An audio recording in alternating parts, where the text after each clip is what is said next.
106 FM. Bom dia, com alegria. Nova 106 FM.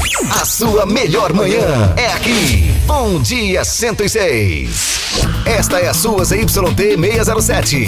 Canal 292. Rádio Nova Atalaia 106.3. Campo Grande, Mato Grosso do Sul. A mais ouvida da região. Nova Atalaia 106. Estamos de volta com a melhor programação do seu rádio. Nova 106 FM. Nova 106 FM. Informa a hora certa. 7h23. Bom dia. Bom dia 106. Bom dia, Campo Grande. Esta é a sua ZYT 607, canal 262, frequência 106,3. Estamos transmitindo dos estúdios da Nova 106 FM, a Rua Ponta Porão 73, Vila Palmira, Grande Santo Amaro, Campo Grande, Mato Grosso do Sul. Sempre no apoio cultural do Sindicato dos Trabalhadores no Transporte de Campo Grande, presidido pelo meu amigo William Alves, e do Sindicargas, presidido pelo meu amigo Mazinho. A gente está hoje aqui nos nossos estúdios. Estamos aqui. Deixa eu só virar aqui a câmera do meu celular. O professor Carlos Alberto Rezende, foi por quase 40 anos professor de cursinho, é isso, professor? Bom dia. Bom dia. Primeiramente quero agradecer a oportunidade de estar aqui com vocês nessa manhã com vento frio. Um clima ameno. Um clima ameno, mas com a umidade um pouco melhor.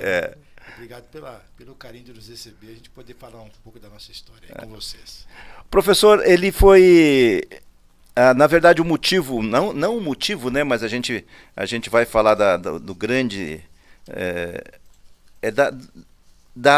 da fase que ele teve que superar, foi vencido, que em 2015 ele foi diagnosticado com aplasia medular severa ou anemia aplástica grave, que é uma substituição do tecido medular normal por um tecido gorduroso, que impede a formação adequada das células sanguíneas normais. Fez um transplante com sucesso, criou uma ONG que agora tenta articular ou tornar público o tratamento e a necessidade da doação, enfim, está se dedicando mais um pouco a isso. Mas antes, professor, eu costumo dizer que as pessoas veem as pingas que a gente bebe, não os tombos que a gente leva. Para chegar até nessa fase de todo esse processo, você cresceu, você foi educado, teve um pai, teve uma mãe, teve toda uma vida para chegar até aqui, e até que levou, de repente, a consequência desse seu problema de saúde. Então vamos começar do começo. Você nasceu aonde? Bacana. Eu não sou sul-mato-grossense de nascimento, mas sou de coração. Né? Eu nasci em Presidente Prudente, estado de São Paulo, e boa parte da região onde é a minha cidade, Presidente Prudente, que é a capital da chamada Alta Sorocabana, no oeste paulista, migrou para Mato Grosso do Sul, mesmo ainda em Mato Grosso Uno, e depois da divisão mudou-se muito. Eu vim para cá já no início da década de 70, em meados dos anos de 1970. Antes da divisão? Bem antes da divisão, bem antes. Então, eu nasci junto, já estava aqui no estado quando o estado nasceu, então estou... Você é sul-mato-grossense? Não nato, mas de fato. É de fato.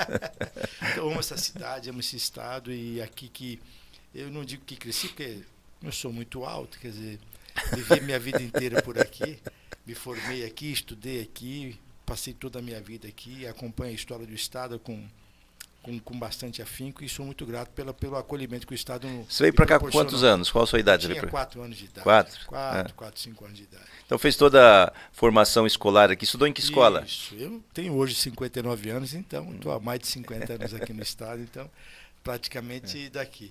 Eu estudei aqui, quando vim para cá, estudei inicialmente no Colégio 26 de Agosto, no Colégio Estadual. Depois, já com bolsa pela música, fui para o Colégio Moderno, Campo Grandense. Eu estudei no Moderno. Colégio ali na Rua Barbosa, com a esquina com o Mato Grosso. Nós tínhamos lá o diretor Vombado, do professor doutor César Maxudi, um grande abraço, saudade imensa dele. E dali, também com a música e também com o esporte, eu consegui uma bolsa no Colégio Dom Bosco, onde acabei concluindo o ensino médio. Depois voltei a trabalhar como professor por muitos anos lá. Então, eu fiz toda a formação aqui e trabalhando aqui. Você foi professor no cursinho do Objetivo. Isso, exato. Eu comecei a trabalhar de forma acidental, assim como professor, porque logo nos meus 17 anos, a família teve um problema financeiro bem grave. Aí eu tive que começar a trabalhar para ajudar no sustento da família. Então, tive que procurar algumas atividades profissionais, porque até então eu estudava e estudava. Então, mas aí no dia para o outro a gente muda o perfil. Vem o choque da realidade. Vem o choque da realidade, mas assim, consegui naquela ocasião muito difícil, né? Mas nós conseguimos aí 4 empregos, aí, um deles era sala de aula. E acabou virando profissão, é a razão da minha vida. Hoje o meu nome é professor, meu sobrenome é Carlão. Mas foram 38 anos em sala de aula. E ser professor no curso no Objetivo era uma profissão, era um espaço muito difícil de se chegar. Exato. Era a nata do professorado e dos alunos também que frequentavam os Objetivos. Era um momento diferente. Quando eu comecei, eu tinha lá meus 17 anos, tal. Eu trabalhava de 3 da manhã a 6 da manhã no laticínio que aqui existia, lá na Vila Jaci, como técnico laboratório.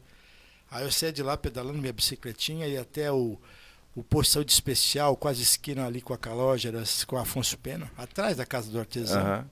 Ficava de 7 a meio-dia fazendo coleta de material, coleta de sangue.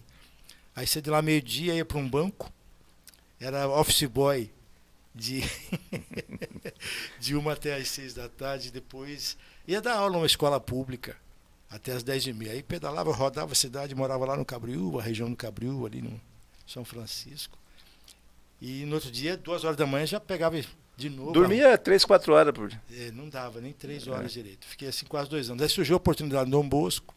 Naquela ocasião, mesmo sendo uma escola privada, a gente tinha que fazer um teste junto aos professores, né? E graças a Deus eu consegui passar no teste. Aí fui me dedicando mais à aula, fui diminuindo as outras atividades e acabei ficando por lá muitos anos. É muito bacana e prazeroso fazer parte da história, porque na verdade a gente faz parte da história do Estado. Sim, porque o Colégio Dom Bosco, naquela ocasião, a gente conseguiu levar o Dom Bosco com 6.600 alunos. Era o cursinho que mais aprovava nos vestibulares. Nós tínhamos 48 vagas de medicina na ocasião, 44, 45 eram nossas. Né? E o nível do vestibular era muito mais elevado que o nível de hoje. Ah, com certeza. O nível da prova, né? A concorrência era muito mais acirrada. Só tinha a opção da Universidade Federal. Da Universidade Federal, né? E o nível dos alunos também era muito melhor. A concorrência de fora era muito grande também, né? E até que não, viu, Mariano? Porque naquela ocasião a gente vivia uma coisa interessante. A gente vivia um momento em que as universidades federais, elas aconteciam no mesmo dia. Porque o verdadeiro papel da universidade é prestar serviço para a comunidade. Ou seja, prestação de serviço para a comunidade não existe. Por exemplo, hoje, já que a gente foi para esse lado, a Universidade Federal hoje tem 60 vagas do curso de medicina. E o número que nos assusta é que mais de 40, todo ano, mais de 40 vagas são de fora. São conquistadas por alunos de fora do Estado. Consequentemente, esses alunos acadêmicos retornam para sua cidade de origem. Então, essa mão de obra não fica no Estado. Né? E isso é complicado.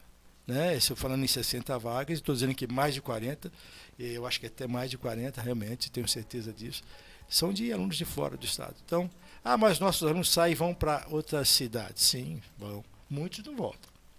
Né? Retornam, acabam ficando no seu local de formação, abrem o espaço profissional naquela ocasião, naquela região onde ele acaba se formando.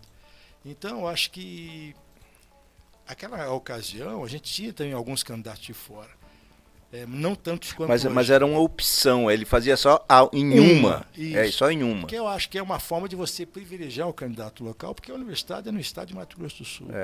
Como a Universidade de Mato Grosso em Cuiabá, tem que privilegiar Cuiabá e as cidades do estado. Não é limitar e nem deixar de ser democrático. Hoje está tudo muito fácil, o acesso melhorou bastante, graças a Deus. O número de vagas aumentou consideravelmente. Mas acho que tem que se começar a se repensar, sobretudo nas públicas. Esse dia nós entrevistamos aqui o diretor da UEMS E ele Professor disse... Laércio, querido. Isso, Ou o Neto. Não, é de janeiro. Neto, gerente, né? Gerente. Então, e ele disse que tem cotas para Mato Grosso do Sul. Eu achei uma coisa interessante, porque ele falou, não, mas a UEM se dedica ao pessoal da periferia, tal, tem uma política voltada para atender o Mato Grosso do Sul, e além disso tem as cotas para Mato Grosso do Sul para fazer isso. Eu não sei, não perguntei o número de vagas, não me atentei para esse detalhe, mas eu achei interessante isso. Agora você tem, porque na época eu sonhava em fazer medicina quando eu fui trabalhar na Santa Casa, morava na periferia da periferia, jamais ia ter essa possibilidade, mas eu sonhava, né? Mas na época eu fui trabalhar na Santa Casa e no centro cirúrgico, Loester, Antônio Cruz, que são das primeiras turmas da medicina, Jamal, que foi acadêmico na época que eu instrumentava lá no centro cirúrgico, que são os poucos que eram daqui, a maioria era de gente de fora. Porque mas na época estava iniciando o objetivo também, né? Tava se organizando os cursinhos, tal, a demanda para atender. Só depois que federalizou que passou para essa regra. Porque até então era o EMAT. Né? Era a universidade, né? Antes da divisão de estado, o EMAT, então a universidade estadual que abrigava todos, né? E todos vinham para cá, porque não eram todas as capitais que tinham curso de medicina. Então, e aí, de fato, a concorrência era muito grande para fora, né? Veio muita gente de fora. Depois deu essa centralizada, essa organizada que você se refere. Mas eu acho interessante essa visão da universidade ser implantada para atender a comunidade local, né? Esse debate não é feito de forma popular. Eu acredito que não. Eu acho assim. A UEMS é uma universidade que veio, eu acho fantástico. Quero mandar um abraço para o professor Laércio e o professor Neto, aproveitar a oportunidade. Quem não conhece aqui a sede da UEMS aqui em frente ao José Abrão, está perdendo conhecer uma estrutura fantástica. É uma universidade linda. Ele faz questão de falar que é no Santo Amaro, que não é José Abrão. Que seja aqui no Santo Amaro, bacana. É muito bonito.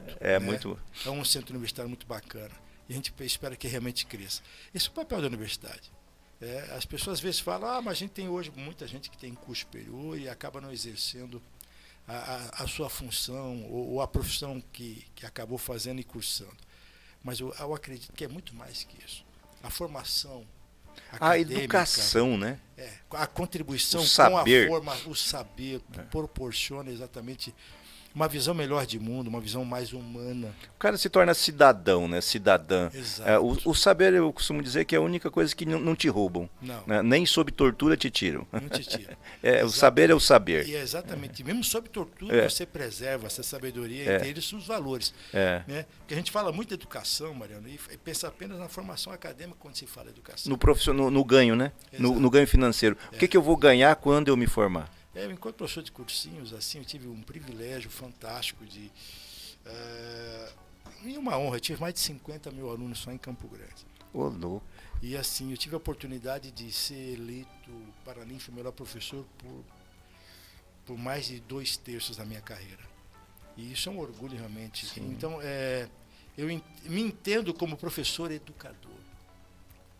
Eu acredito que a biologia e a química, que às vezes eu ensinava em sala de aula, tem menos relevância do que os meus exemplos perante aos jovens, as minhas atitudes perante aos jovens. Eu acredito muito na educação pelo exemplo, eu acredito muito na educação de valores.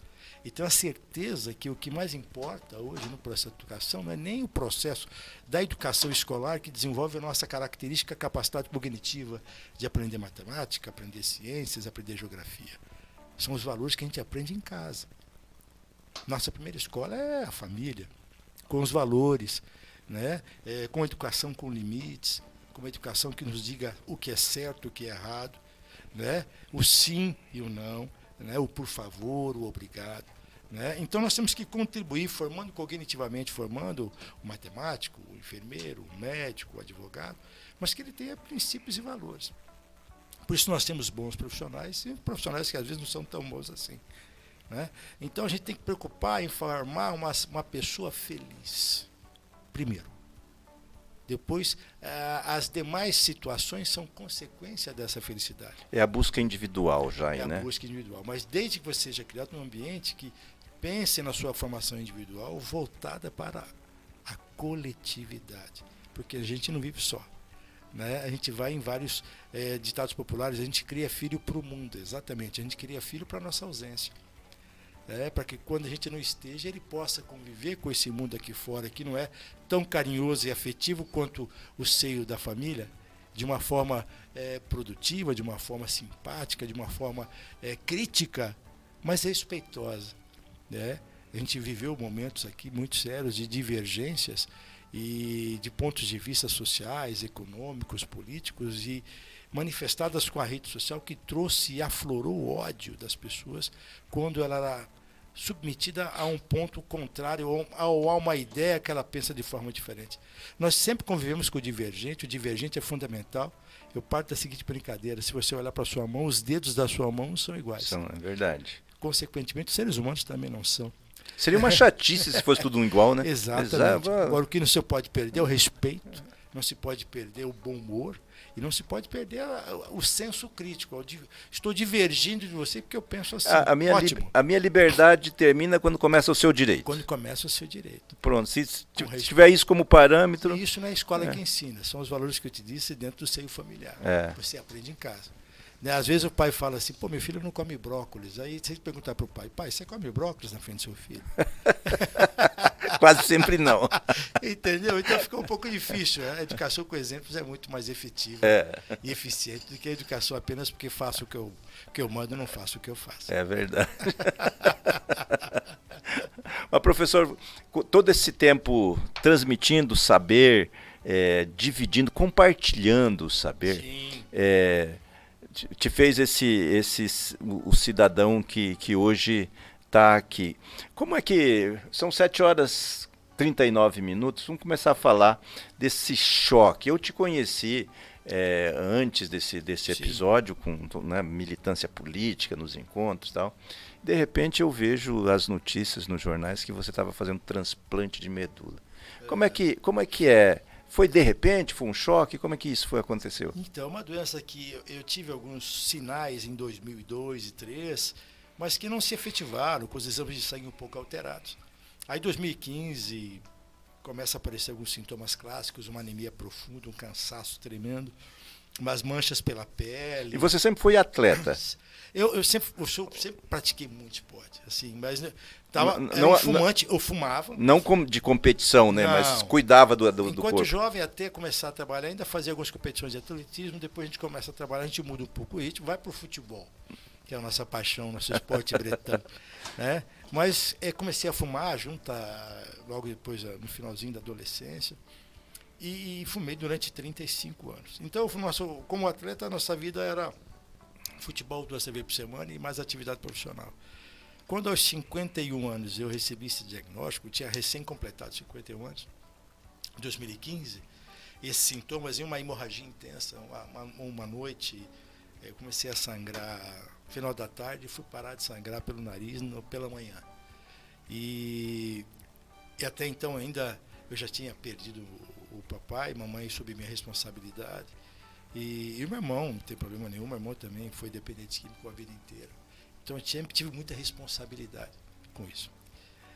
Eu falei: poxa vida, eu não posso esmorecer. Mas eu sabia que era algo grave. Fui para o hospital, acabei sendo atendido na Universidade Federal, eu tive o diagnóstico primário de leucemia. Peguei o telefone, estava com a minha namorada já há 1 ano de namoro. Liguei, falei para ela: vamos enfrentar a batalha aí, né? E a minha grande preocupação naquele momento, independente da fé que você professe, Mariana, eu pedi a Deus a força para lutar contra a doença. Não pedi a cura. E só pedi para que não me deixasse antes da minha mãezinha, porque a mãezinha era a minha responsabilidade, eu não tinha ninguém mais no mundo para deixar a minha mãe. Então eu cuidava tanto da minha mãe quanto do meu irmão. Falei: o senhor me dá a força para lutar que eu vou para cima. Eu vou dar narigada, cotovelada. A chance de eu perder eu sei que é gigante, mas eu não vou desistir. Né? O senhor me deixa antes deles. E ele me deu essa graça. Tanto que estou aqui te incomodando. Incomodando a todos. E começamos ali. Eu fui internado no hospital regional. Tive um apoio fantástico de um conhecido amigo nosso, o doutor Isaías, né? Um grande amigo. E no hospital público, paciente SUS, que eu sou até hoje, e lá recebi a maior doação de sangue com o paciente na história do Estado. Falei: poxa vida, eu tenho que retribuir isso. Então, no leito do hospital, eu falei, vou dedicar o resto da vida que tenho, não sei quanto tempo tem, mas essa causa, doação de sangue. E em seguida veio um diagnóstico definitivo, que era a aplasia medular severa, e eu precisava de um transplante para que eu pudesse ser curado. Aí fui conhecer esse universo, né? Vivendo no hospital, uma alegria imensa de receber uma doação de sangue extremamente gigante, o carinho das pessoas, tiveram que alterar o horário de visitas, porque várias pessoas queriam me ver, assim, tiveram que prorrogar o horário de visita, tinha fila. E eu falei, poxa vida, isso tudo vibrando para que eu continue vivo, eu vou lutar pela vida com mais intensidade. E eu tenho uma particularidade, sabe? Vivendo aquele momento lá, e saí de lá tomando mais de 40 comprimidos por dia. Esperando um transplante, a possibilidade de se encontrar um doador compatível é uma possibilidade em 100 mil. Então eu fundei lá o chamado inicialmente Projeto Sangue Bom. Né? Já biólogo de formação, eu busquei uma nova faculdade, mesmo doente, falei, eu vou me informar mais sobre essa minha doença. Fiz vestibular, fui cursar biomedicina sem saber se ia concluir. Se ia concluir. E assim, mesmo com esse estudo de comprimidos, eu dava alguns passos, me faltava ar, era complicado. Mas mesmo assim, com toda essa dificuldade, eu continuei trabalhando, comecei o projeto, faculdade, falando, criando espaços para que eu pudesse falar sobre a importância da doação de sangue e da doação de medula óssea. E o projeto foi tomando corpo, foi crescendo, e eu acordava uma segunda-feira, não sabia se tinha terça. Mas assim, como eu sou... As pessoas não têm minha imagem, mas no dia que me encontrarem pela rua, vão ver que eu sou alto, louro, olhos azuis, cabeludo, né? Isso é totalmente o contrário disso. Então, eu sempre me convivi muito bem com essas diferenças. Eu acho que até é importante, a primeira coisa para a gente ser feliz é a aceitação. A gente aceitar o que a gente é. Claro. É o primeiro passo para a gente ser feliz. Então, eu brinco muito com isso. Então, eu desenvolvi um binômio. Então, quando a gente acorda, na verdade, todo dia, com um dia maravilhoso como esse que a gente tem hoje, né, você tem uma série de momentos que você vai viver que você nunca viveu, nem ontem, nem amanhã. Então a alegria de ter uma nova oportunidade. É um momento único, né? Único. E ao mesmo tempo a intensidade, Mariana, porque eu não sei se eu vou ter amanhã. Então o meu binômio de vida é alegria e intensidade. Depois de um ano, recebi notícia de um possível doador, e com um ano e 4 meses eu consegui fazer o transplante no hospital chamado Amaral Carvalho, na cidade de Jaú, no interior de São Paulo, que é o maior centro transplantador de medula óssea do mundo e é 100% SUS. 100% SUS. As pessoas não têm noção, e esse universo me trouxe para ver o SUS, a alta complexidade do Brasil é toda garantida pelo Sistema Único de Saúde. É o maior plano de saúde do mundo, né? Mundo, e o E maior público. sistema de transplantes públicos do mundo e o mais eficiente. Isso no Brasil, No né? Brasil, você não precisa ligar Precisa ir para os ninguém. Estados Unidos. Não, os Estados Unidos é privado. Eu É. conheci a realidade, fui competir lá. Lá, inclusive, as organizações, os nossos estados, são 50 estados, mais da metade quem coordena são brasileiros transplantados que foram para lá. E tentam, de alguma forma, colaborar para que seja público o sistema, lá é privado. Se né? quiser, tem que pagar. Se quiser, tem que pagar. Então, aqui, o universo é fantástico. Toda a estrutura, a medicação, médicos, antes, durante e pós-transplante é garantida pelo SUS. As pessoas não entendem alta complexidade, por exemplo, uma beneficência portuguesa, Albert Einstein, é tudo tão distante. 90% SUS. É o que faz girar a saúde no país, é o Sistema Único de Saúde. Tem alguns gargalos? Tem, mas que não são vindos do SUS, e sim dos gargalos a nível de estado e a nível de municípios. E a gestão também, né? A gestão Que é um sistema nessas duas extremamente esferas, complexo, né? É a gestão complexa, mas que poderia ser melhor e mais eficiente quando se determinados elos dessa grande corrente tivessem realmente uma participação mais coletiva e um pensamento coletivo, sem puxar sardinha para A ou para B. Nós teríamos um sistema mais efetivo. Mas mesmo assim é fantástico. E vivendo isso tudo, consegui então ir para a faculdade, fiz o transplante, retornei, consegui terminar, hoje trabalho como biomédico também. E foi uma vivência muito maravilhosa, muito enriquecedora. Só antes de continuar, professor, me diz uma coisa. Eu tive um problema de saúde também, fiquei em coma, 30 dias, perdi todos os movimentos, fui dado como morto e tal.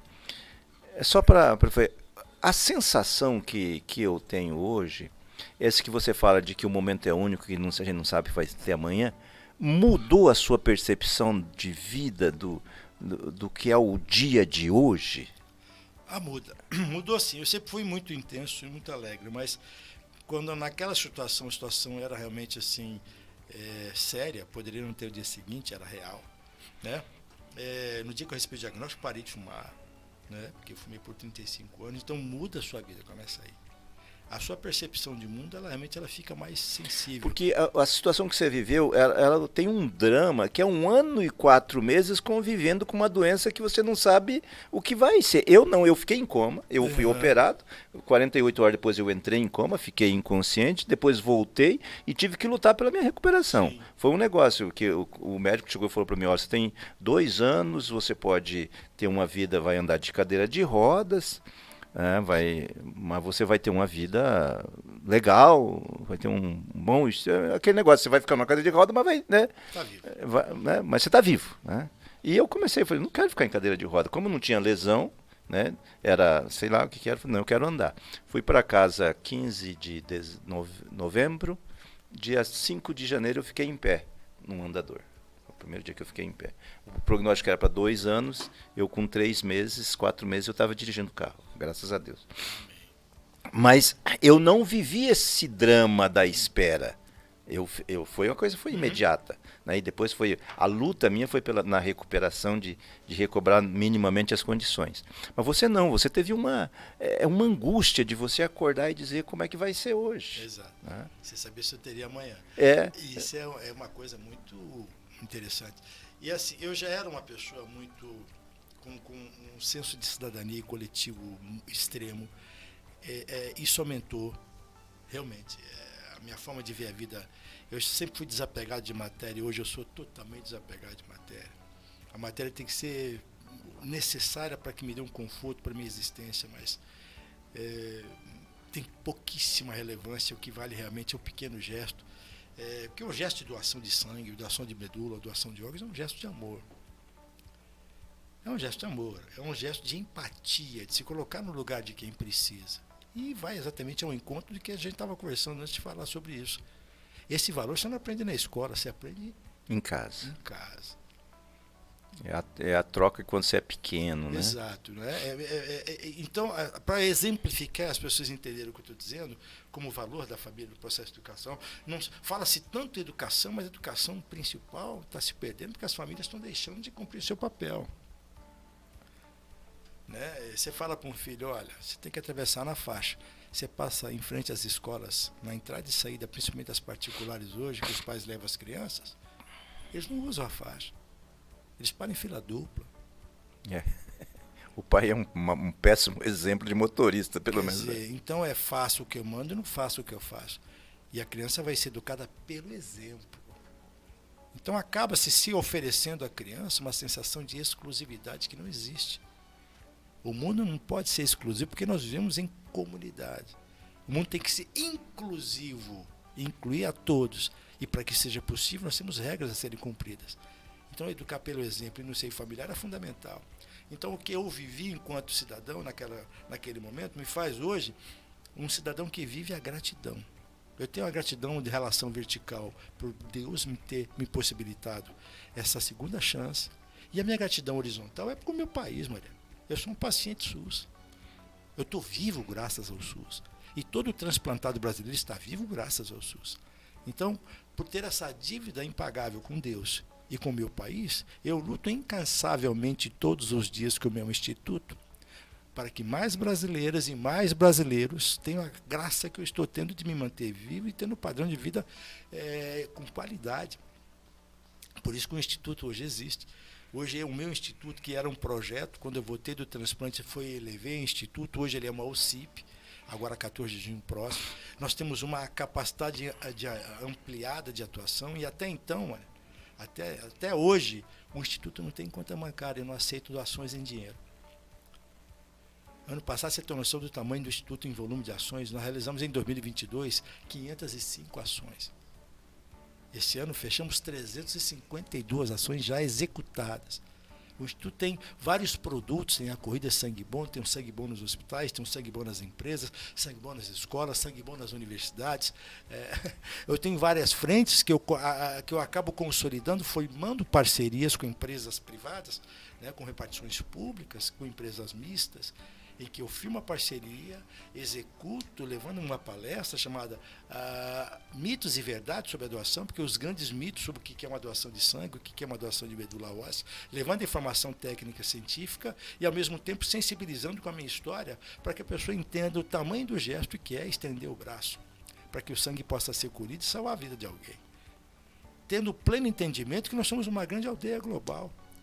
Isso fica claro, Mariana? Por exemplo, vamos imaginar o seguinte: o sangue que circula no meu corpo é igual ao seu, igual da Mariana, é igual de todos que estão nos ouvindo, é igual a todo o povo da China, é igual a todo o povo da Ucrânia, é igual a todo o povo dos Estados Unidos, é igual a todo o povo canadense. Se o sangue que circula no nosso corpo é igual em todos os seres humanos desse planeta, é inegável que nós somos parentes, pô, que nós temos um grau de parentesco evidente. Nós somos irmãos. Se esse líquido chamado sangue é igual em todos, aí entra a particularidade divina, a presença de Deus clara e alina, quando não possibilita ao homem, por mais alta tecnologia que estamos hoje, não consegue produzir o sangue artificialmente, Mariana. E a única forma de o sangue de um cidadão A salvar o sangue do cidadão B é praticando empatia, estendendo o braço para que esse sangue possa ser colhido e transfundido na pessoa que precisa, no seu irmão, na sua irmã, que precisa daquele pequeno gesto de carinho. E que você não precisa obrigatoriamente conhecê-lo. Por isso que nós, enquanto presidente do Instituto Sangue Bom e membro da Associação Brasileira de Transplantados, somos contra qualquer tipo de bonificação para doadores cadastrados como doadores de medula, como doadores de sangue, como doadores de órgãos. Não se beneficia um ato voluntário, não se beneficia um ato solidário. Porque se você beneficia um ato solidário, ele deixa de ser solidário. Porque você está tendo alguma bonificação para praticar o bem, perde o fundamento, perde o princípio básico. Então essa é a nossa luta. Para que as pessoas entendam que nós temos hospitais cheios, né, de pessoas que precisam de sangue, de uma pequena fração de sangue, para continuarem vivos, lutando pela vida. Né? E alguns minutos do seu dia, você estendendo o braço para que isso seja possível, indo até o hemocentro, é suficiente para que esse sangue possa ser colhido. E essa bolsa de sangue fracionada, ela pode salvar 4 vidas. Portanto, todo doador de 500 sangue... 500 ml? 350 ml e mais 150 de anticoagulante. É muito pouco. Né? Tem alguns critérios que as pessoas precisam saber. Por exemplo, para ser doador de sangue, tem que se ter entre 16 e 69 anos. Mas entre 16 e 18 tem que ir ao hemocentro com o responsável. Acima disso vai sozinho, porque já é responsável, maioridade. Né? Você pode doar até 60. Se você fez a doação de sangue até 60, você pode continuar doando até 69 em vários casos. Né? Para ser doador de medula óssea, só pode fazer o cadastro entre 18 e 35 anos. Né? As pessoas confundem, Mariana, medula óssea com medula espinhal, que é o grande mito. As pessoas imaginam que doar medula óssea, o cara vai cortar a sua coluna. Não, é um processo feito com agulhas no osso da bacia, que faz com anestesiazinha. Né? Não dá ponto, não dá corte. Ou você pode fazer utilizando a aférese, que você faz como se fosse uma doação de sangue. Não tem corte, não tem nada. Você não perde a consciência, vendo televisão, usando o seu celular. Então, tudo isso a gente leva com o Instituto. E esse é o nosso papel. Né? Por isso que esse espaço que você nos dá é um espaço muito importante, que a gente chega até a residência de muitas pessoas que às vezes não tinham essa informação. Sim. Né? E eu levo e sou então um veículo, né, da palavra de amor, chamada doação de sangue, doação de medula e doação de órgãos. E graças a esse gesto, hoje eu tenho 59 anos, fumei por 35 anos.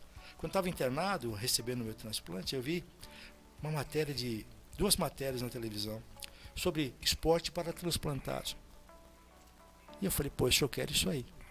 Saí de lá, comecei no esporte, com 52 anos, transplantado de medula óssea, tendo fumado por 35 anos. Hoje estou na seleção brasileira de atletas transplantados. E também pratico esporte de atletismo master, competindo com atletas não transplantados. Hoje recentemente estive agora em João Pessoa, né, na Copa Brasil de Atletismo Master, retornei de lá. Eu sou campeão brasileiro dos 400 metros, eu sou campeão brasileiro do salto de distância, eu sou medalha de prata nos 100 metros. Com todo esse tamanho. Com todo isso, com 1,10 m, gigante.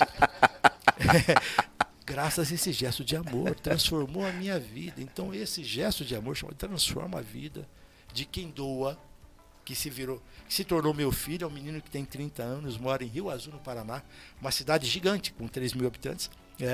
Ele virou celebridade na cidade pelo fato de ter salvo a minha vida. E comigo já fizemos uma São Silvestre juntos, já fizemos aqui a meia maratona de Campo Grande. Fizemos a São Silvestre, pedalamos 200 quilômetros da cidade dele até Curitiba, levantando os jogos. Acabou virando um parceiro. Um filho, Mariano. É um filho, pela idade que ele tem, que tem idade para ser meu filho, mas a gente se chama de irmão de sangue. Porque literalmente somos. O sangue dele que acabou me proporcionando a vida e a possibilidade de estar aqui incomodando vocês hoje. Imagina. Professor, 7h58. Toda essa carga, você falou que você é um defensor, um lutador, agradece ao SUS, ao Brasil por ter tudo isso. Isso traz isso para... Isso tudo tem uma participação política? Tem alguma bandeira, alguma ligação? A grande bandeira que eu carrego são bandeiras, né? A bandeira da saúde, a bandeira da educação, a bandeira da assistência social, a bandeira de projetos sociais. Quando eu digo para você que o ano passado eu consegui realizar sem nenhum funcionário, sem pedir dinheiro para ninguém, 500 equações, isso é um volume assustador. Isso eu realizei mais de 340 esse ano. E eu trabalho para viver. Eu dependo do meu salário. Tem que pagar boleto. Eu tenho que pagar boleto. E eu não ganho dinheiro com isso tudo. E eu consigo ainda executar uma viagem por mês, competindo. Por exemplo, próximo dia 20, eu vou estar na meia maratona internacional do Rio de Janeiro. Representando a minha cidade, representando o meu estado. Sem patrocínio? Eu tenho um apoio aqui no estado, eu consegui esse ano um apoio público, mas depois de muitos anos, estou tendo apoio da Fundesporte, se você me permitir, não sei se posso. Claro. E de algumas empresas privadas que estão me ajudando. Eu escrevo os projetos e eu tenho uma vida muito intensa. E faço um calendário e busco recursos para isso. Não é o ideal, está longe do ideal. Ainda põe dinheiro do bolso. Mas a bandeira que me move é importante, porque onde eu vou, eu faço palestras sobre a doação de sangue, doação de medula, faço campanhas de doação de sangue.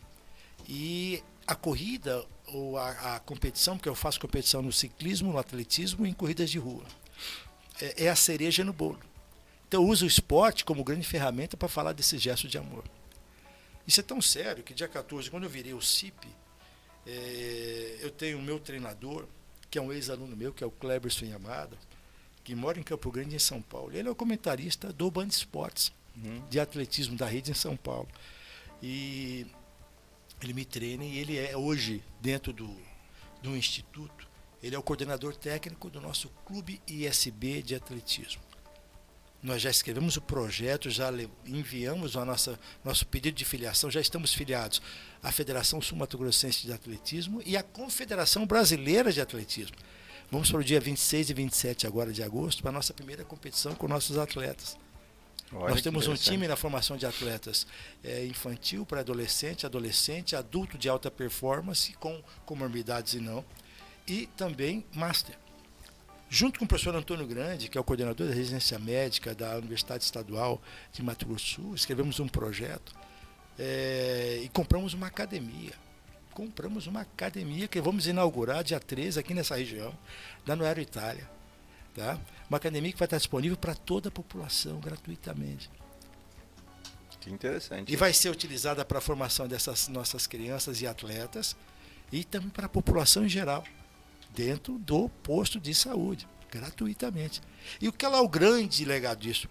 Com a UEMS, nós vamos ter todo o acompanhamento multidisciplinar e superior, ou seja, todo atleta que estiver lá fazendo sua academia vai ter médico, vai ter assistência de fisioterapia, educadores físicos, que vai acompanhar a pessoa... Todo o processo de desenvolvimento. Para que a pessoa possa fazer dentro da sua limitação, e nós vamos acompanhar efetivamente o seu crescimento, o seu desenvolvimento e a sua melhora consecutiva, os seus ganhos. Porque o esporte realmente ele é transformador, seja a idade que for. Eu comecei a fazer esporte com 52, transplantado, e esfumante. Mudou a minha vida. Hoje estou conhecendo o Brasil. Estive em 2018 Quando eu falei para você que vi no hospital as reportagens, eu vi 2 atletas nas reportagens que me inspiraram. Em 2018, fiz o transplante final de 2016, em novembro de 2016. Em 2018, já estava representando o Brasil numa competição nos Estados Unidos, formando uma delegação brasileira com os 2 atletas que eu tinha visto na televisão. Olha. Viraram parceiros. E consegui 4 medalhas. Né? Então, quer dizer, isso tudo é fantástico, graças a um gesto de amor chamado doação de sangue, doação de medula óssea. São 8 horas e 12 minutos. Vamos a um rápido break, professor, e a gente volta para encerrar a nossa entrevista falando de projeto para 2024. Beleza. Fique ligado, daqui a pouco a gente volta com mais músicas aqui na Nova 106 FM. Bom dia! Bom dia! Bom dia! Bom dia 106! Fique bem informado. Acesse nova106news.com. A notícia na dose certa. E aí, tá andando por aí sem carteira de habilitação? Não corra risco. Venha para a Autoescola Piloto. Primeira habilitação categoria AB. Adição de categoria, renovação de CNH, centro teórico próprio e muito mais. Centro de Formação de Condutores Piloto. Avenida Conde de Boa Vista, 854 no bairro Tijuca. Fone 3324-3348. WhatsApp 99276-5281. Autoescola Piloto. Aí é só andar tranquilo. Cesta Básica Marinho, a melhor cesta básica, com o melhor preço e qualidade. Entregamos em toda Campo Grande. E o melhor, aceitamos todos os cartões. Cesta Básica Marinho, temos planos especiais para aposentados e pensionistas. Se preferir, fazemos também na Promissória. Cesta Básica Marinho, fone 99177-8860. Repetindo, 99177-8860. Cesta Básica Marinho. Bom dia, com alegria. Nova 106 FM. A sua melhor manhã é aqui. Bom dia 106. Esta é a sua ZYT 607. Canal 292. Rádio Nova Atalaia 106.3. Campo Grande, Mato Grosso do Sul. A mais ouvida da região. Nova Atalaia 106. Estamos de volta com a melhor programação do seu rádio. Nova 106 FM. Nova 106 FM. Informa a hora certa. 8h05. Bom dia. Bom dia 106. 8 horas e 5 minutos na Cidade Morena. Estamos conversando com Carlos Alberto Rezende, o professor Carlão, que tem uma história de superação muito interessante. Estamos conversando aqui sobre ela. Professor, mas toda essa atividade, essa multifacetada de todas essas coisas, deixa eu voltar fazendo uma pergunta. Você tem essa sua atividade de palestra, de doação, de sangue, de medula, como você afere, tem resultados? Você tem acompanhado a inscrição de doadores? Tem aumentado? Isso chega até você? Bacana, chega sim. Em relação ao número de doadores cadastrados de medula óssea, quando eu comecei com o Instituto, o Estado tinha em torno de 80 mil cadastros. Hoje nós estamos com 180.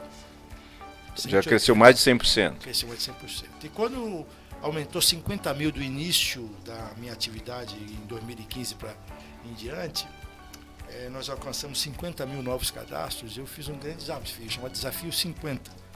Eu corri daqui a Cidrolândia, 50 mil metros, 50 mil novos doadores. Eu sempre faço isso. E depois, quando a gente começou a crescer bastante, eu fiz o Desafio 800, eu corri, pedalei daqui até Jaú, 800 quilômetros. Foi uma experiência sensacional.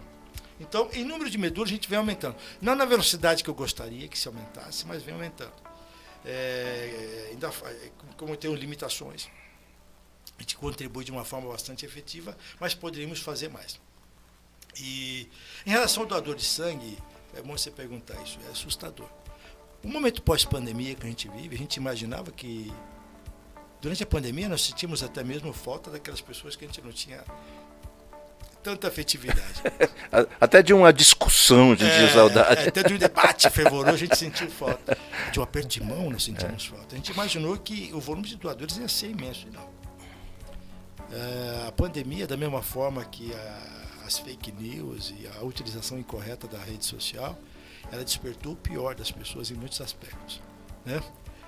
O volume de doadores diminuiu. As campanhas têm que ser contínuas e intensas, né? Tem dias que falta aí alguns tipos de sangue, alguns tipos de fator RH, né, negativo, tem vezes que falta. Então, não estimulou e não deixou como legado a prática da empatia. Por isso, a nossa responsabilidade aumenta. Nós temos que intensificar as campanhas, sensibilizando a população de que quão vital é isso, quão simples é e quão efetivo é, né? E, então, isso não é só em Campo Grande, não é só em Mato Grosso do Sul. Não, isso é uma coisa que é um fenômeno fenômeno, né? Não foi um fenômeno, é uma coisa que foge à nossa condição humana, mas foi uma coisa construída pelos homens mesmo. Você vê até a provável volta da paralisia infantil, a gente corre o risco. Por fake news, quer dizer, um movimento antivacina que não tem base científica, quer dizer, complicado, né? A chamada fake news, ela realmente, e não começou agora, a gente olhar na história da humanidade, ela não tinha a rede social, mas tinha outros veículos. Não, eu falo que na época de Jesus Cristo já tinha, porque quando ele foi jejuar no deserto, o demônio ofereceu reinado, ofereceu tudo, era tudo fake, né? Exato. Ele só queria a alma. E qual foi a conclusão disso? O povo crucificou Jesus. Quer dizer, em função. Exatamente. É interessante se a gente parar para pensar que quem crucificou Jesus foi o povo. Foi. Então, quer dizer, em função exatamente de uma fake news. De uma fake news. Então, hoje o veículo ele é muito mais rápido, ele é instantâneo. As pessoas compartilham, curtem, debatem, brigam por uma informação que ela não sabe a origem. E não sabe se ela é verdade ou se ela é mentira. E na doação de sangue passa por isso, tem muito mito. Doação de medula tem muito mito, que é espalhado sobre a doação de órgãos também. Pra você ter uma noção, a doação de órgãos, que também é dos nossos trabalhos, né? Combina com ele, nós temos um déficit de 40 mil pessoas precisando de transplante. O sistema anda muito bem, funciona perfeitamente. O que falta é o número de doadores. E a lei em vigor é aquela em que a família diz sim ou não para o transplante de órgãos. É a família que autoriza. Por isso é importante, quem é doador de órgãos, manifestar esse interesse em vida para a sua família. A gente sabe que é um momento difícil, um momento de perda. As pessoas que vão abordar a família nesse momento são treinadas para isso. A gente sabe, respeita realmente o luto das pessoas. Criam-se fake news como, existe tráfico de órgãos, vendem órgãos. Isso é mentira, isso nunca existiu. O sistema é público, né? Controlado pelo sistema público. Então, a média nacional de recusas, Mariana, é de 43%. Mato Grosso do Sul... Eu avisei, não sei se avisei a Mariana, mas eu sou doador, não pode doar tudo. E Mariana, em Mato Grosso do Sul... Não, mas eu sou doadora também. Tem um esquema no Facebook, porque hoje, pelo menos na minha identidade, não tá, né? Não tem mais essa ideia. Mas aí tem no Facebook tinha um esquema, não sei como que é hoje, que você coloca lá público, que você é doador de todos os órgãos. Isso, o meu tá lá e minha família tá avisada também. Isso, tem que avisar a família, porque é legal, até mesmo essa lei que algumas pessoas têm o documento, não tem validade. A lei em vigor quem diz sim ou não é a família. Entendeu? Quer dizer, então, assim, mesmo que eu fale para a família que eu sou, se a família chegar lá e falar que não... é não. Então, você tem que deixar a sua família consciente que você é doador. Entendi. Mato Grosso do Sul é 80% a recusa. Caraca. É assustador o número. Quer dizer, de cada 10 óbitos, 8 dizem não. 8 famílias dizem não. Do Ramon nós autorizamos. Do Ramon nós autorizamos. A minha cunhada, o Ramon, meu irmão, quando ela me consultou, Mariana, estão pedindo para doar tal. E ele era míope, querem as córneas tal. Eu falei, deixa doar. Ele ia gostar de que fosse. Para quem tem a escuridão ser míope, é nascer de novo. É verdade. Concorda comigo? E a miopia não tem nada a ver com a córnea, né? Que não, tem a ver com outra condição do olho, quer dizer, mas assim, e as pessoas imaginam, então, mas meu Deus, quer dizer, então é isso, é um gesto de amor, poxa vida. Por isso que eu digo, é praticar empatia. Então, isso nós temos que trabalhar, nós temos muito trabalho. Então, a gente busca incansavelmente. Eu encontro mais portas fechadas, às vezes, Mariana, que portas abertas. Eu não tenho dúvida. Mas eu não me furto, porque a minha bandeira, que é a bandeira do amor, que é a bandeira da gratidão, que é a bandeira da doação de sangue, medula óssea e órgãos, é maior que a minha existência e maior que a nossa existência. Porque eu estou falando nela, independente da fé que você professa, de um Deus que é uno. Vivemos num Estado laico, graças a Deus, um Estado laico. Não é? Mas o Deus é uno. São 8h12 na cidade de Moreno. Vamos para a nossa atualidade. Professor, toda essa trajetória, essa força, essa garra, essa vontade, como é que está 2024 politicamente? Vai colocar seu nome à disposição para viabilizar? Porque, veja, o grande drama na política, e eu fui dirigente partidário há muito tempo, você sabe disso, é encontrar pessoas... Eu não vejo a política como missão. O primeiro passo, eu acho que tem que... Não é que ela seja uma profissão, mas você tem que fazê-lo de forma profissional. Corretamente, tem que saber como é que funciona, como é que estão as relações, como se constrói uma relação interna politicamente para obter sucesso. Ou seja, você começou a construir o Instituto, assim que teve a notícia, começou a surgir a ideia, você foi começando durante um processo de 1 ano e 4 meses até um transplante, está há 10 anos fazendo isso, e hoje tem uma dimensão. Uma candidatura também ela tem que nascer, tem que crescer, tem que ser gestada, tem que ser aprendida, compartilhada, tal, para chegar. Você se sente... maduro para colocar o seu nome em 2024? Mariana, assim, como professor, eu amo Cora Coralina. E, assim, eu quero até, em nome dela, homenagear todas as mulheres, em nome da minha mulher, da minha companheira Tatiana, minha namorada, que estava comigo há 1 ano quando eu recebi o diagnóstico. E eu dei a ela a liberdade de escolher. Porque a gente estava junto precocemente. Se você quiser seguir seu caminho, eu vou entender, porque eu tenho mais chance de perder do que ganhar essa luta, mas eu vou lutar. E ela permaneceu do meu lado. Então, em nome da Tatiana, em nome da Cora Coralina, meu carinho, meu respeito às mulheres, assim, fervoroso, né? De um feminista de carteirinha, das conquistas femininas. Então, eu tenho certeza, assim, Cora Coralina diz o seguinte: o professor ensina o que sabe, ensina com o que aprende. A convicção que eu tenho é que eu sou com 59 anos, mais de 38 anos de sala de aula, que absolutamente eu nada sei. Mas eu tenho uma carga vivida no meu dia a dia, onde aprendi que o grande professor da vida é o erro. E quando eu não tive humildade para entender o que aquele erro queria me mostrar, eu errava de novo. E quando eu tinha humildade para entender o que aquele erro queria me mostrar, eu fui acumulando conhecimento. Então a vida é um acúmulo de experiências vividas, que você assimila ou não, que você incorpora a sua forma de pensar ou não. E com 59 anos, eu acho que eu sou maduro para exercer qualquer cargo, qualquer função que seja colocado, ou qualquer desafio que a vida me proponha. Isso não é ser prepotente, é ser humilde e ter a convicção de que qualquer posição que eu possa galgar, eu vou aprender muito mais do que ensinar. Mas é a humildade que tenho de, com algumas experiências vividas ao longo desse tempo todo, com experiências acumuladas, eu posso contribuir, como estou contribuindo com o meu instituto. A política não é a prioridade.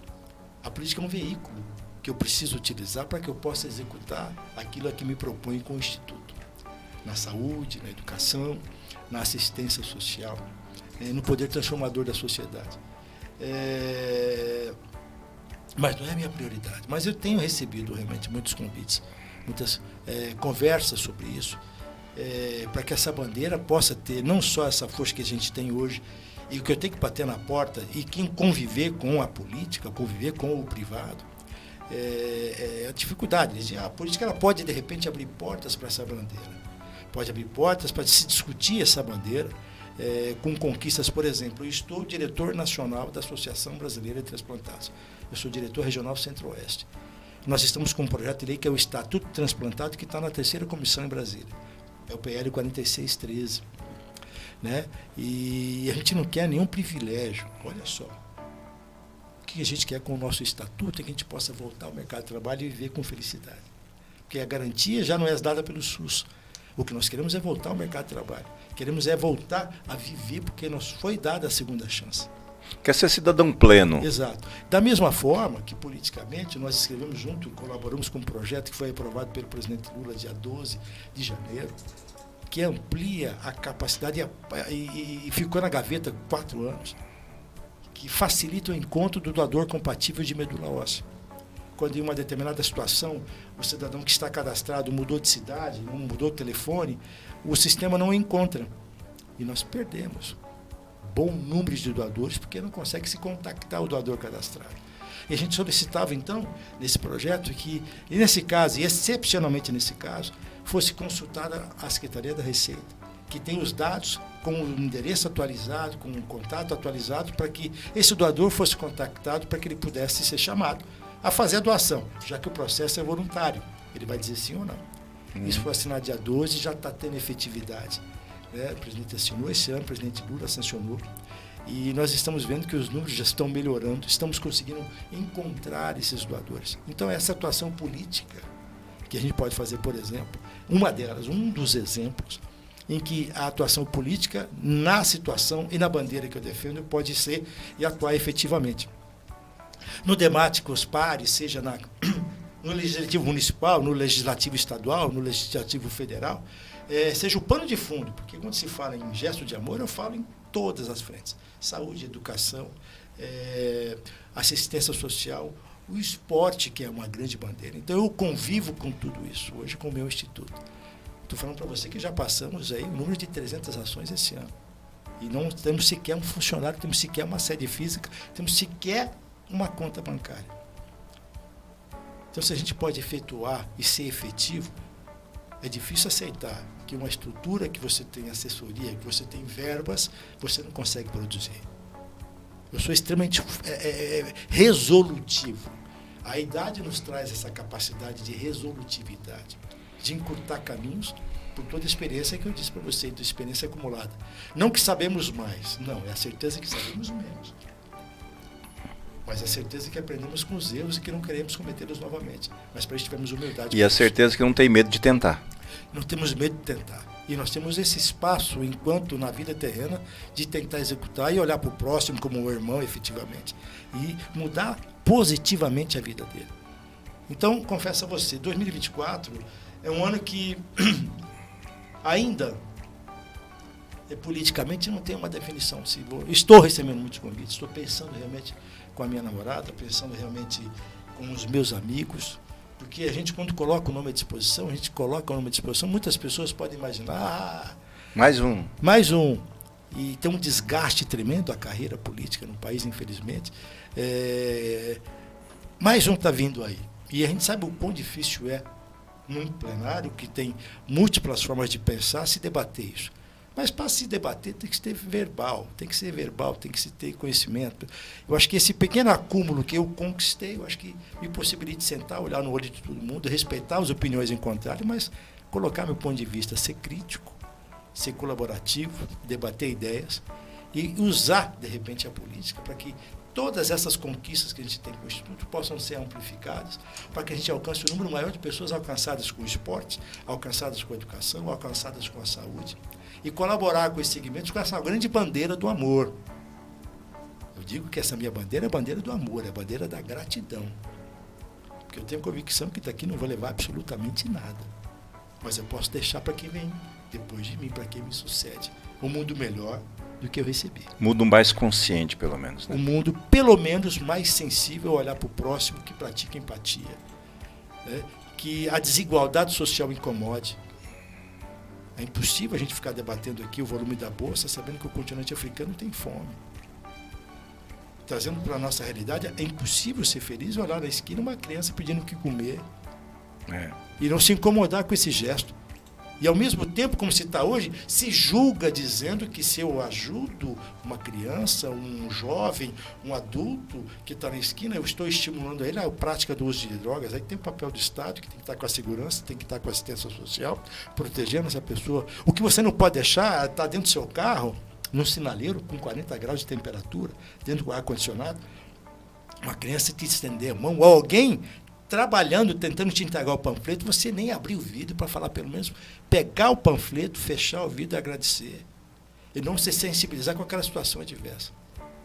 Então, a grande luta é para isso. É o gesto de amor, olhar para o próximo, praticando empatia, praticando gratidão. E a política pode ser uma dessas ferramentas. É um grande desafio? É. Na minha vida, vários foram colocados, inclusive de lutar por ela própria. Então, temos tempo para pensar ainda sobre isso. 8h22 na cidade de Morena. Professor, conversamos mais de 1 hora, mas se tem alguma pergunta que eu não fiz, alguma parte que você quer abordar, fique à vontade nas suas despedidas para você dizer, para você dar seu recado final para os nossos ouvintes, mas já antecipando o meu agradecimento por esse bate-papo, pelo esclarecimento das suas atividades e te parabenizar por todo o esforço e a dedicação que você tem nessa sua luta. Mariana, eu quero agradecer, Mariana, por essa oportunidade, esse espaço. É sempre bom estar falando de amor e gratidão, dividindo essa experiência com as pessoas, para que de alguma forma a gente possa colaborar efetivamente, tocar o coração das pessoas para o amor e para o gesto de gratidão. Dizer, um instituto tem nas redes sociais, @Instituto Social, @Instituto Sangue Bom, @Instituto Sangue Bom. Nós não temos site, né? O site foi desativado, mas a gente vai ativá-lo novamente. Então, todas as nossas ações, se você quiser colaborar de alguma forma, @Instituto Sangue Bom. Né? O meu pessoal é o @Professor Carlão MS, acompanhar um pouco das nossas ações. E se quiser, tiver interesse em participar de alguma ação conosco, venha. Você será bem-vindo e acolhido nessa grande família Sangue Bom. Agradecer a vocês por esse espaço, colocando o Instituto à disposição de toda ação que vocês forem praticar, executar. O Instituto vai estar do lado da forma que ele puder estar. E para nós não tem sábado, não tem domingo, nós estamos aqui para praticar empatia, porque eu tenho certeza, Mariana, que a solidariedade é o grande antídoto contra o individualismo, contra a intolerância e contra a indiferença humana. Um beijo gigante no coração de vocês, um beijo gigante no coração de todos que estão nos ouvindo. Muito obrigado. Obrigado, 8h24. E você que está pensando em doar sangue, pode ir lá no Hemocentro. Depois tem um lanchinho, aliás, tem que chegar lá, tem que ir bem, tem que ter condição, não pode chegar correndo, tem que... Quem for doar, imagina, se eu vou doar, tem que ter o que doar. Então, vá alimentado e depois da doação tem mais um lanchinho. Tinha um amigo que, quando ele estava passando por lá, estava com fome, ele entrou para doar, estava cansado, aí o atendente, o médico, foi lá e falou assim, mas você não pode doar, você está cansado pelo seu jeito, não, mas eu estou precisando do lanchinho, ele ganhou o lanche. Doação, mas vai levar o lanche. 8h24, a gente volta amanhã com quem, Mariana? Que dia que é amanhã mesmo? Amanhã é quarta-feira. Beto Avelar. Vereador Beto Avelar. Amanhã. Isso que eu fiz a agenda ontem, montei tudo, mandei pra todo mundo, viu? 8h24, a gente volta amanhã, quarta-feira, com o vereador Beto Avelar, líder da prefeita Adriane Lopes na Câmara Municipal. Obrigado, gente. Fiquem com Deus.